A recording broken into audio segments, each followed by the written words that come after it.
410 muskets అంటే మామూలుగా ఇది 410 అంటే మన ఎక్కడ మన జనరల్గా సింబల్ గురించి అంటూ ఇది మన ఇన్సాస్ 5.56 ఇన్సాస్ అని చెప్పిన అది అంటారు. ఒకసారి ట్రిగర్ నొక్కితే 3 రౌండ్లు పోతాయి ఇందుకెళ్ళి. ఒక్కసారి ట్రిగర్ నొక్కితే 3 రౌండ్లు బ్యాక్ బయటకు వెళ్తాయి. AK-47 అనేది ఎప్పుడు AK-47 ఇది ఇందులో దీని మెరిట్ కెపాసిటీ 30 రౌండ్లు. ఇది SLR ఇది దీని కెపాసిటీ 20 రౌండ్స్. ఇది 303 లేదు. ఇది కెపాసిటీ 10 రౌండ్స్ ఉంటుంది. మ్యాగజిన్ కెపాసిటీ 303 అంటే ఓల్డ్ మన పాతకాలం స్టార్టింగ్ బేసిక్ వెపన్స్ అన్నట్టు. బోల్డ్ గుంజులు కొట్టాలి. స్వాతంత్రం వచ్చిన రాకముందు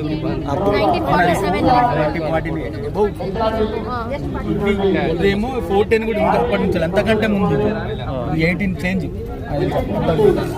ఇవేమో 303 తర్వాత ఇవన్నీ మనకి